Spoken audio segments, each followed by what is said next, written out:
हरे कृष्णा कृष्णा कृष्णा हरे हरे, हरे राम हरे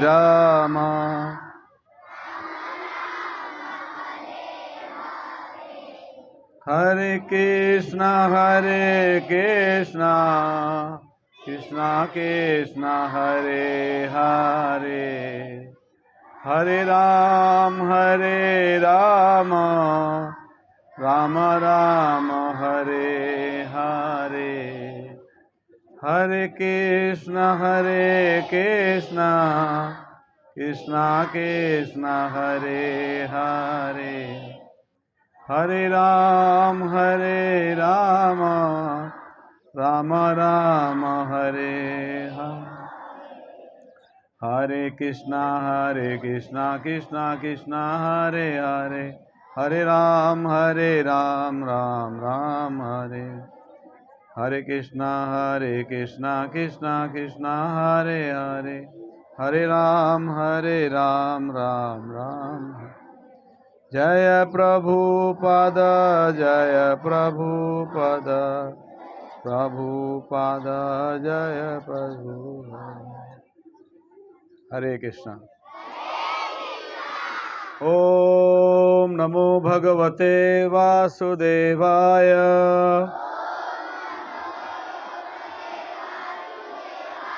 ओम नमो भगवते वासुदेवाय,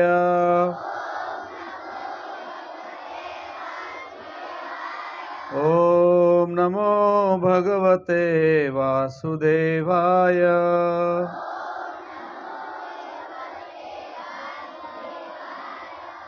हरे कृष्णा। तो आज का दिन बहुत विशेष दिन है। आज का दिन क्या है? आज कौन बताएगा? हाथ ऊपर कर। Yes, Gita Jayanti. Yes yes yes, nice, very good. आज गीता जयंती है। आज ही के दिन भगवान कृष्ण ने कुरुक्षेत्र के मैदान में अर्जुन को भगवत गीता बताई थी। तो आज ही के दिन गीता जी प्रकट हुई हैं। तो आज का दिन बहुत पवित्र दिन है। आज का दिन का नाम आज कहते हैं मोक्षदा एकादशी। आज मोक्षदा एकादशी का दिवस है आज। आज ही के दिन भगवान कृष्ण ने अर्जुन को गीता बताई थी। आज से 5500 वर्ष पूर्व, 5500 साल पहले भगवान कृष्ण ने अर्जुन को गीता बताई थी आज ही के दिन। और आप लोग बहुत भाग्यशाली हो। यू आर सो फॉर्चुनेट, बहुत भाग्यशाली हो। क्यों? क्योंकि आपने ओंकार विद्या मंदिर स्कूल को अपनी शिक्षा के लिए चुना है, इसलिए आप बहुत भाग्यशाली हो। ये एक ऐसा स्कूल है, पिछले 2017 से करीब कितना साल हो गया? 7 साल हो गया। 7 साल से मैं यहाँ रेगुलर आ रहा हूँ। मैं देख रहा हूँ कि ये स्कूल भौतिक शिक्षा के साथ साथ आध्यात्मिक शिक्षा के ऊपर भी विशेष इनका रुझान रहा है, विशेष इन्होंने प्रयास किया है। इस स्कूल के बहुत सारे बच्चे भगवत गीता के श्लोक याद करते हैं, भगवत गीता को समझते हैं और उसके बारे में स्पीच भी करते हैं कई बारी, मैं देखा हूँ। तो आज आप लोग मोक्षदा एकादशी के दिन गीता जयंती के इस अवसर पे यहाँ पे आपने विशेष कार्यक्रम भी किया है। मैं देख रहा हूँ यहाँ पे पीछे आपने गीता जी की पूजा भी कर रहे हैं आप, बहुत अच्छा है। तो जैसा कि हम रेगुलर क्लास यहाँ पे लेते हैं वेडनेसडे को, तो आज भगवत गीता के 13 नंबर अध्याय के 19 नंबर श्लोक से हम क्लास प्रारंभ करेंगे। अभी तक हमने भगवत गीता के 1 नंबर अध्याय के 1 नंबर श्लोक से क्लास प्रारंभ करके यहाँ तक हम आ चुके हैं। तो आप बहुत भाग्यशाली बच्चे हैं जो भगवत गीता को श्रवण करने का आपको अवसर प्रदान हो रहा है। तो आप मेरे पीछे दोहराइए। इति क्षेत्रम तथा ज्ञानम ज्ञेयम चोक्तम समासतः मद भक्त एत विज्ञाय मद भावाय उपपद्यते।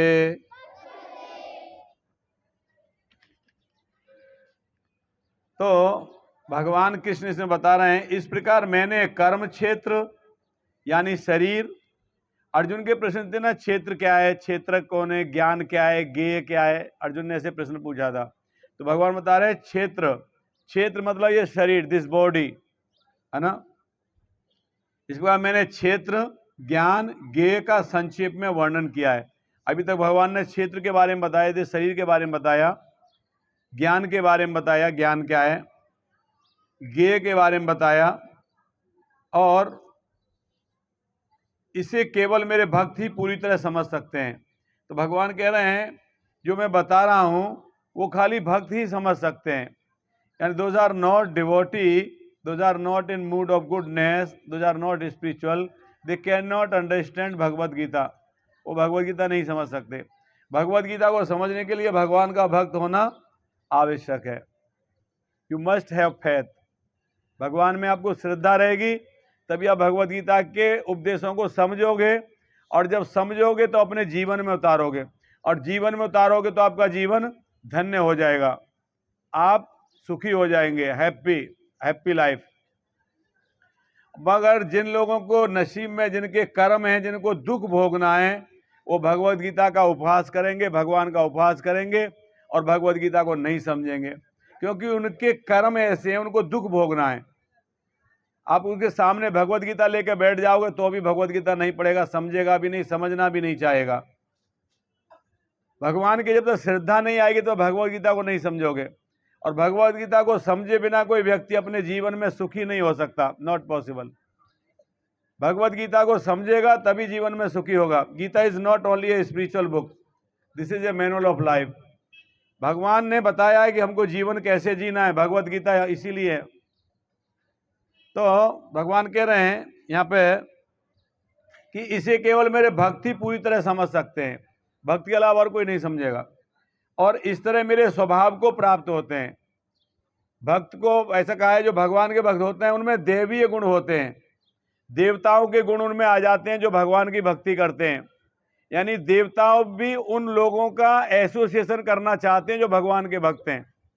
अब आप अंदाजा लगाइए कि भगवान के भक्त कितने महान हैं। देवता खुद चाहते हैं कि इन भगवान के भक्तों का हमें एसोसिएशन मिले, इनका संग मिले, तो देवीय गुण आ जाते हैं उस व्यक्ति के अंदर जो भगवान की भक्ति करता है। देवताओं के गुण उस व्यक्ति के अंदर आ जाते हैं, और देवता खुद उसका साथ रहना चाहते हैं उस व्यक्ति के जो भगवान का भक्त है। तो क्योंकि वो भगवान के स्वभाव को प्राप्त कर लेता है। भगवान का स्वभाव क्या है? भगवान का स्वभाव है हर एक की केयर करना। हमारी केयर कौन कर रहा है? भगवान ही हमारी केयर कर रहे हैं। जब भगवान का वही स्वभाव हमारे अंदर भी आ जाता है, हम भी दूसरों की केयर करने लगते हैं, सतोगुण में आ जाते हैं हम लोग। तो कह रहे हैं भगवान मेरे स्वभाव को प्राप्त करता है। कौन? जो व्यक्ति मेरा भक्त है, क्योंकि भक्त है तभी वो भगवद गीता समझ सकता है। मैंने बता दिया, सुन लिया। देखिए जब भगवान गीता बता रहे थे वहां पे कौरव सेना भी थी, दुर्योधन भी था, बहुत सारे लोग थे, है ना। स्वयं धृतराष्ट्र ने भी पूरा भगवद गीता सुना। इसलिए भगवद गीता का पहला श्लोक जहां से स्टार्ट होता है उसका स्टार्टिंग है धृतराष्ट्रवाच। फर्स्ट श्लोक, धर्म क्षेत्रे कुरुक्षेत्रे समवेतायुत्सव माम का पांडवस्यैव किम कुर्वत संजय। कम से कम पहला और आखिरी श्लोक तो याद कर लो आप लोग। कोई पूछेगा तो भगवद गीता कहाँ से स्टार्ट होती है तो तुरंत बता दोगे। तो भगवद गीता का पहला श्लोक धृतराष्ट्र ने बोला। धृतराष्ट्र ने पूछा कि क्या चल रहा है कुरुक्षेत्र में, क्यों ऐसा धृतराष्ट्र क्यों स्टार्ट किया? क्योंकि धृतराष्ट्र ने भी भगवद गीता सुना ये बताने के लिए। पूरा भगवद गीता जितना अर्जुन ने सुना उतना ही धृतराष्ट्र ने भी सुना, मगर अर्जुन के जीवन में बदलाव आ गया, धृतराष्ट्र के जीवन में बदलाव नहीं आया। क्यों? क्योंकि धृतराष्ट्र भगवान का भक्त नहीं था। तो अगर हमको अपने जीवन में बदलाव लाना है, गीता को समझना है, तो हमको भगवान का भक्त बनना पड़ेगा। तो भगवान कह रहे हैं मैंने ज्ञान शरीर के बारे में संक्षिप्त बताया, शॉर्ट में। इसे केवल मेरे भक्ति समझ सकते हैं और इस तरह मेरे स्वभाव को प्राप्त होते हैं। नेक्स्ट 20 नंबर में, प्रकृतिम पुरुषम चैव विद्यनादि उभापपि विक्रान चे गुणान च एव विधि प्रकृतिम संभवान। भगवान कह रहे हैं प्रकृति तथा जीवों को अनादि समझिए, उनके विकार तथा गुण प्रकृति जन्य है। प्रकृति और जीव अनादि हैं।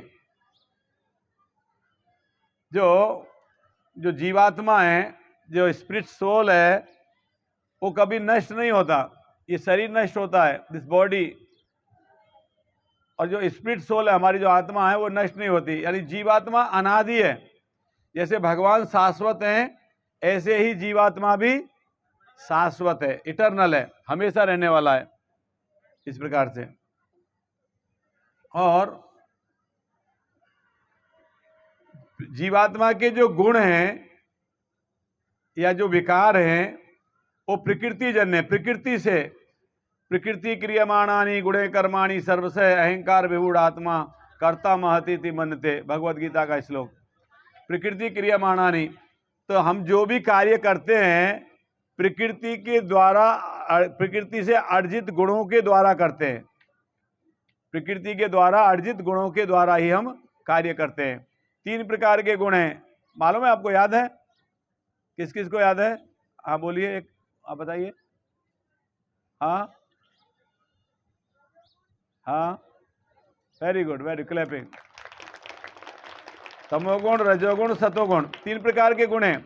इन गुणों के आधार पर ही व्यक्ति कार्य करता है, इन गुणों के आधार पर व्यक्ति का स्वभाव होता है। ये यहां भगवान बता रहे हैं। नेक्स्ट श्लोक 21 नंबर। कार्य कारण कर्तृत्व हेतु प्रकृति उच्यते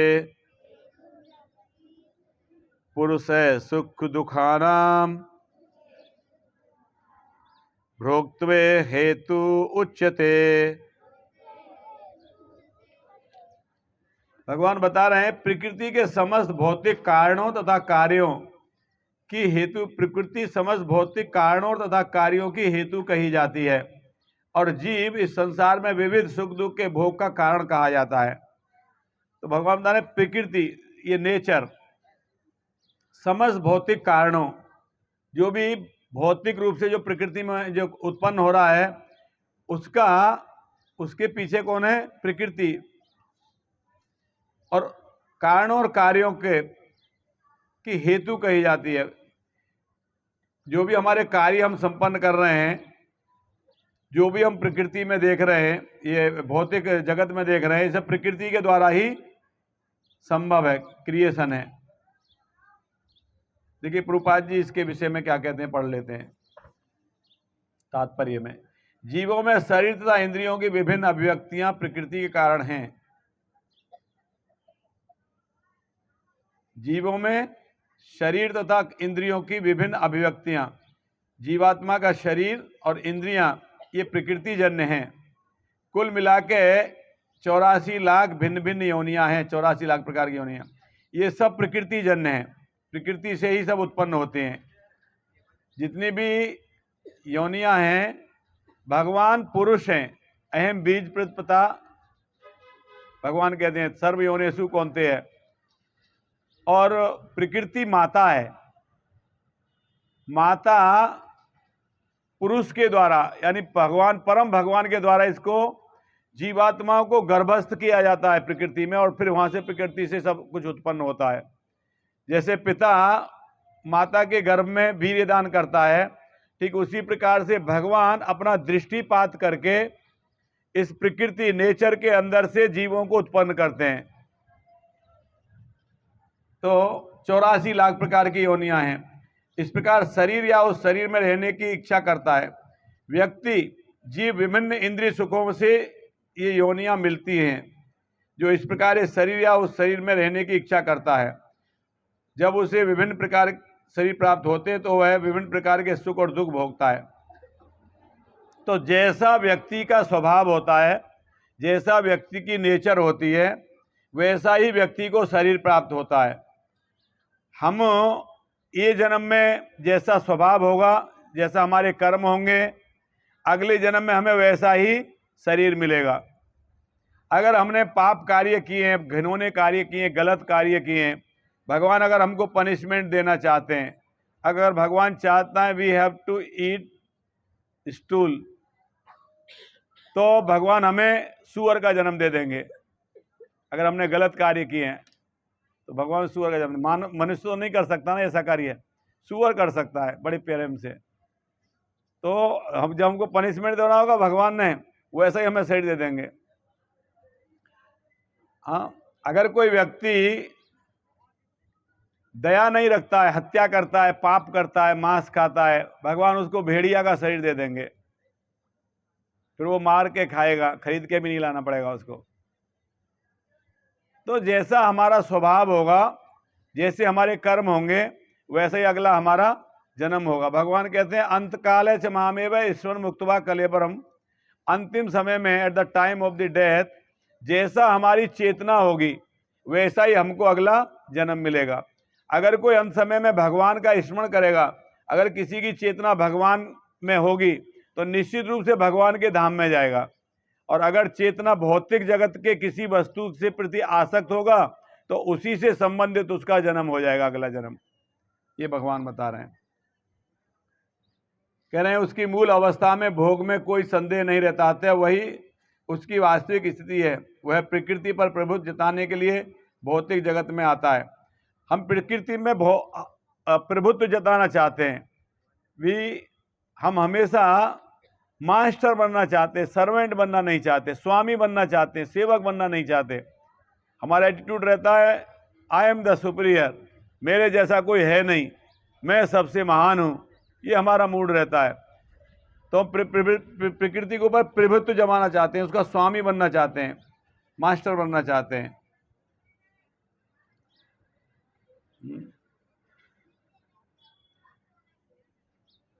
और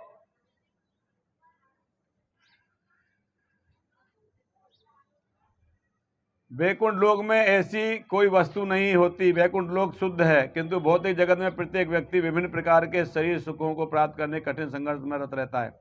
भौतिक जो वैकुंठ जगत है, अध्यात्म जगत है, वहां पे कोई कष्ट नहीं है। वैकुंठ का मतलब है, कुंठ मतलब दुख, बे मतलब नहीं है।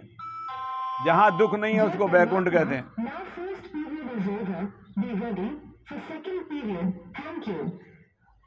उसको वैकुंठ कहते हैं जहां कोई दुख नहीं है। और ये भौतिक जगत में अनेक प्रकार के दुख हैं, इसलिए इसको यहां पे व्यक्ति कष्ट उठाता है। इंद्रियां इच्छाओं की पूर्ति का साधन है। यह शरीर तथा हेतु रूपी इंद्रियां प्रकृति द्वारा प्रदत्त है। और जैसा कि अगले श्लोक से स्पष्ट हो जाएगा, जीव को अपनी पूर्व आकांक्षा और कर्म के अनुसार परिस्थितियों के वश वरदान या शाप मिलता है। जीव की इच्छा और कर्मों के अनुसार प्रकृति उसे विभिन्न स्थानों में पहुंचाती है। हमारी इच्छा के अनुसार ही हमको जन्म मिलता है। जैसा हम डिजायर करेंगे वैसा भगवान हमें दे देंगे।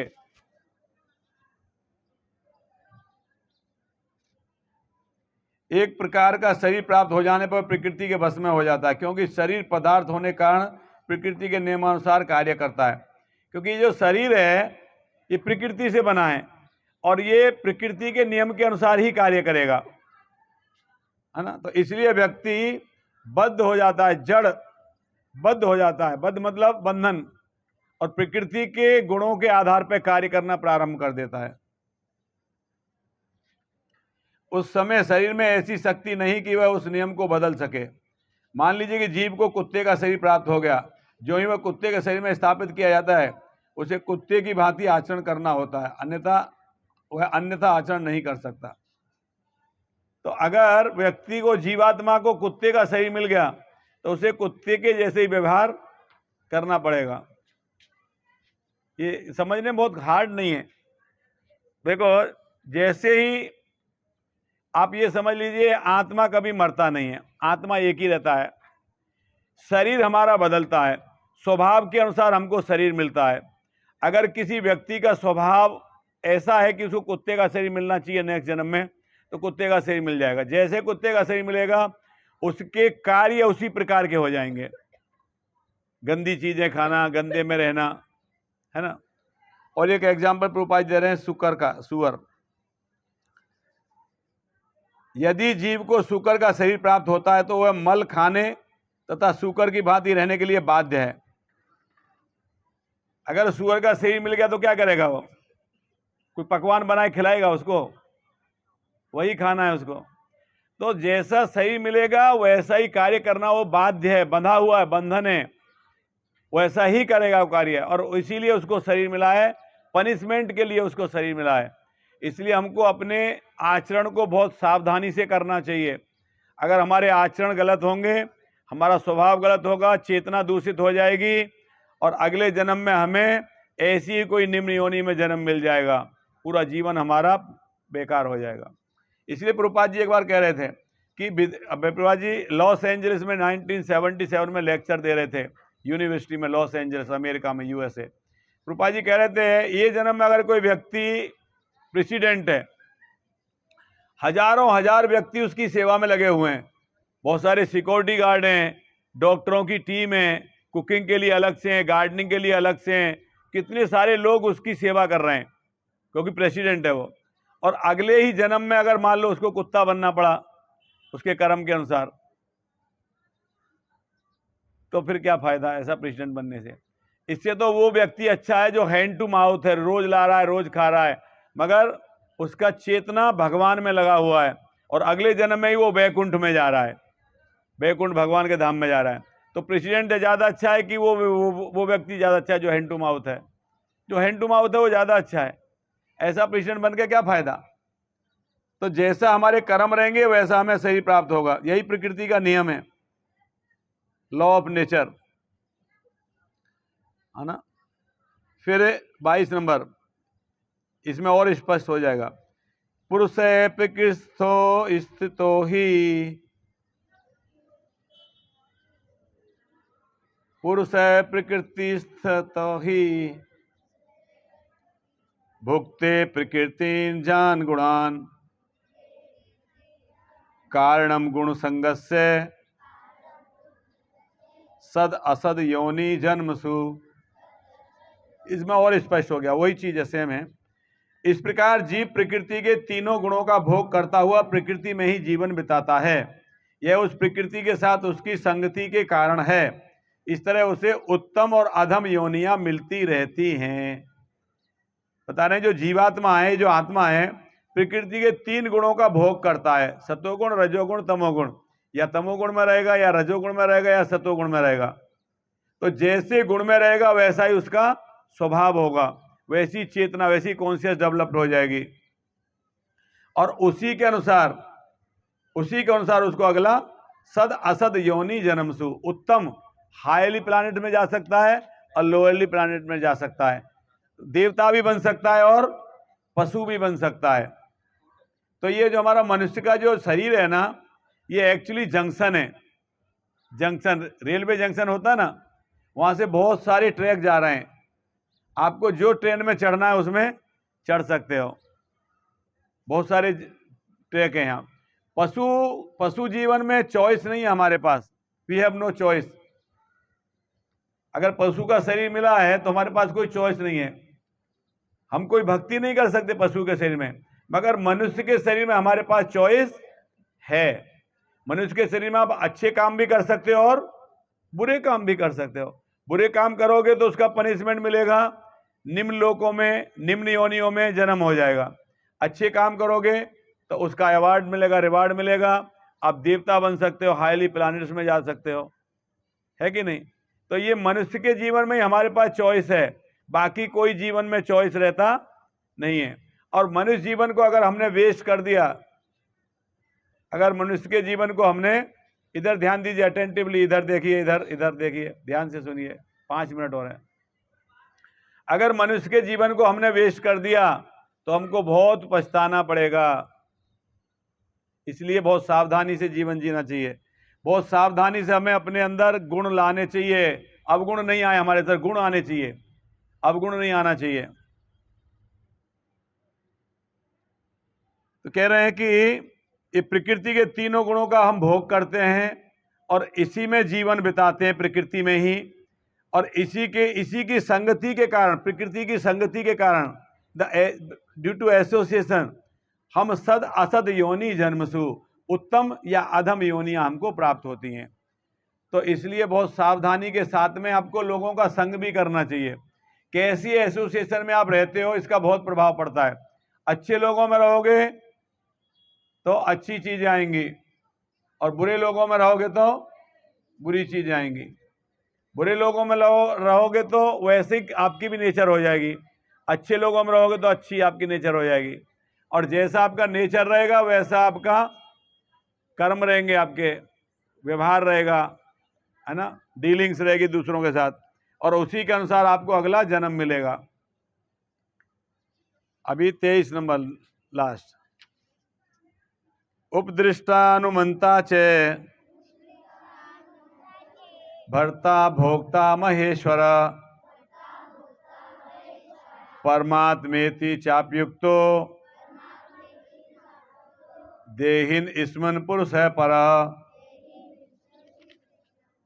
अब भगवान के बारे में बता रहे हैं। इस शरीर में एक अन्य दिव्य भोक्ता है जो ईश्वर है, परम स्वामी है और साक्षी है, तथा अनुमति देने वाले के रूप में विद्यमान है, जो परमात्मा कहलाता है। बहुत सुंदर चल रहा है टॉपिक, है ना, समय हो गया। एक्चुअली बता रहे हैं कि हमारा जो शरीर है ना, क्षेत्रक पूछा था ना, ज्ञान ज्ञेय पुरुष प्रकृति क्या है, अर्जुन ये जानना चाह रहा था। तो क्षेत्र क्या है, ये शरीर है, और क्षेत्रज्ञ इसको जानने वाला। तो इसको जानने वाले दो हैं। कौन कौन है दो? हाँ, आत्मा और परमात्मा। तो बता रहे हैं कि जो एक तो मैं भोगता हूं, इस शरीर से मैं एंजॉय करने का प्रयास, ये आत्मा एंजॉय करती है, और एक और भोगता है, वो कौन है? परमात्मा। वो दिव्य भोक्ता है, दिव्य भोक्ता कहा गया से, वो ईश्वर है, वो परम स्वामी है। मेरे को मेरे ही शरीर के बारे में जानकारी हो सकती है। अगर मेरे पेट में दर्द हो रहा है, सपोज, हो नहीं रहा, बता रहा हूं ऐसे, तो मुझे ही पता लगेगा कि मेरा पेट दुख रहा है, किसी को पता नहीं लगेगा। मगर भगवान को जिंदगी कितने लोगों का ही पेट दुखेगा ना, सबका पता लग जाएगा। किसका सर दुख रहा है पता लग जाएगा। कौन आदमी चीटिंग कर रहा है, भगवान को पता लग जाता है ये चीटिंग कर रहा है नहीं? हमको लगता है, हमको किसी को पता नहीं लगता है, भगवान को पता लग जाता है, क्योंकि वो कौन है? साक्षी। क्या है? परम स्वामी और साक्षी है, witness, he is the witness. हम क्या कार्य करते हैं भगवान को पता रहता है, विटनेस है वो। अब हो सकता है आप लोगों को किसी को पता ही रहेगा, रूम में मैं अकेला हूं या घर पे मैं अकेला हूं, किसी को पता नहीं लगेगा। अरे परमात्मा तो साथ में ही है, वो तो आपसे दूर नहीं जाते कभी, उनको तो पता रहता है, वो तो साक्षी है, विटनेस है। ऐसे ही एक आश्रम में ना 3 बच्चे शिक्षा ले रहे थे गुरुजी के पास। तो गुरुजी ने उनको तीनों को 3 फल दिया, आपने सुना होगा शायद ये कथा। 3 एप्पल दिया, एप्पल तीनों को एक एप्पल। वो कहा कि कोई नहीं देखे वहां खा लेना, कोई देखना नहीं चाहिए, उधर खा लेना। तो एक जो पहला शिष्य था वो कमरे में गया, कुटी के अंदर रूम में गया और रूम बंद कर लिया अंदर से और खा लिया। दूसरा वाला फल को लेके एकदम जंगल में चला गया, एकांत में, एकदम जंगल में एकांत में, और वहां जाके खा लिया। तीसरा वाला घूम फिर के शाम को वापस फल को लेके वापस लौट के आ गया। तो गुरुजी ने पूछा तीनों से, पहले वाले पूछा क्या सेब खाया? हाँ। कैसे खाया? और रूम में खा लिया। रूम में खाया, कोई देखा नहीं, कोई देखने खा रहा ना, कोई नहीं देखा, रूम में खा लिया। दूसरा वाले बोला कैसे खाया? ओ मैं तो एकदम परफेक्ट जंगल में चला गया, उधर कोई था ही नहीं, उधर बैठ के खा लिया। तीसरे बोले तुमने खाया क्या? बोले नहीं। क्यों? बोले कैसे खाता? परमात्मा तो सब जगह मेरे साथ में चल रहा है, साक्षी है, विटनेस है, मैं खाऊंगा तो वो देखेगा ना परमात्मा। आपने बोला कोई नहीं देखना चाहिए, तो ऐसा कोई जगह ही नहीं है जहां परमात्मा नहीं है कि नहीं? तो ये यहां बता रहे हैं, साक्षी, विटनेस। और अनुमंता, अनुमंता मतलब सैंक्शनर, अनुमति देने वाला। भगवान अनुमति देते हैं, अनुमति देने वाले के रूप में विद्यमान है, जो परमात्मा कहलाता है। तो परमात्मा क्या क्या है? भोक्ता है, सुप्रीम इंजॉयर, परम भोक्ता है ना, स्वामी है, स्वामी है, मालिक है हमारा, और साक्षी है, विटनेस है, और अनुमंता, अनुमति देने वाला है, सैंक्शन करने वाला है। कहते हैं ना, भगवान की बिना इच्छा के एक पत्ता भी हिलता नहीं है। तो यानी अगर मैंने बाजू वाले का पेन उठा लिया, चोरी कर लिया, तो भगवान के कहने से ही किया है। इसका मतलब ये हुआ क्या? ये हुआ क्या? बताओ। नहीं, ये मतलब नहीं हुआ।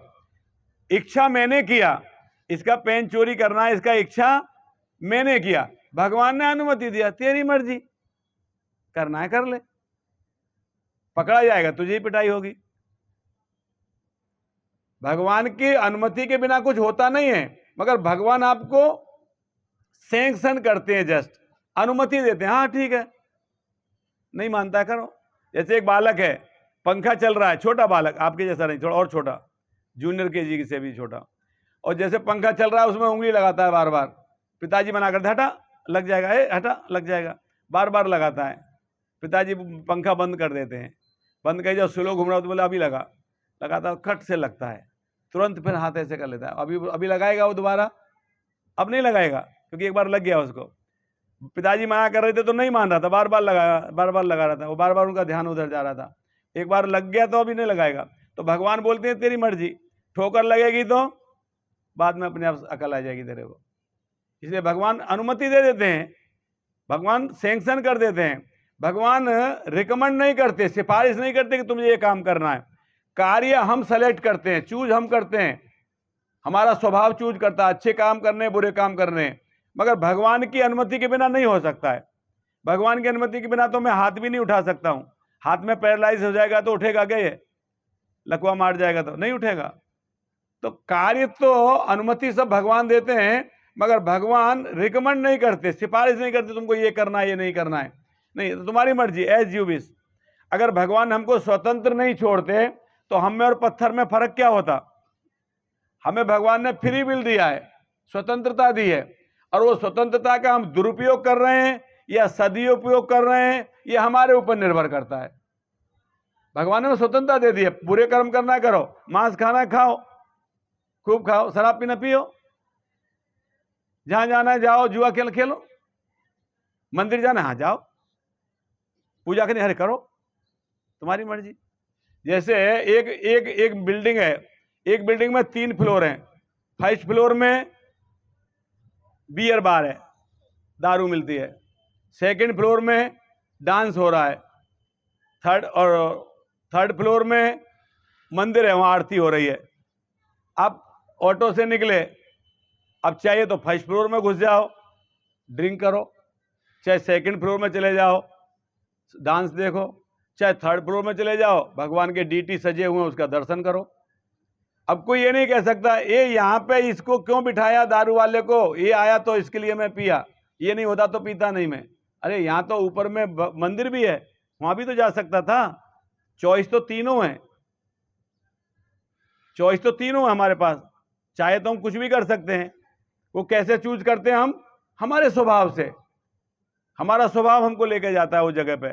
भगवान अनुमति देते हैं, यहाँ जाना है जाओ, वहां जाना है जाओ, इधर जाना जाओ, जाएंगे तभी जब अनुमति भगवान देंगे, मगर चूज हम करेंगे, सेलेक्ट हम करेंगे, इच्छा हमारी होगी, भगवान से अनुमति देते हैं। तो भगवान क्या है? अनुमंता, साक्षी, स्वामी, भोक्ता।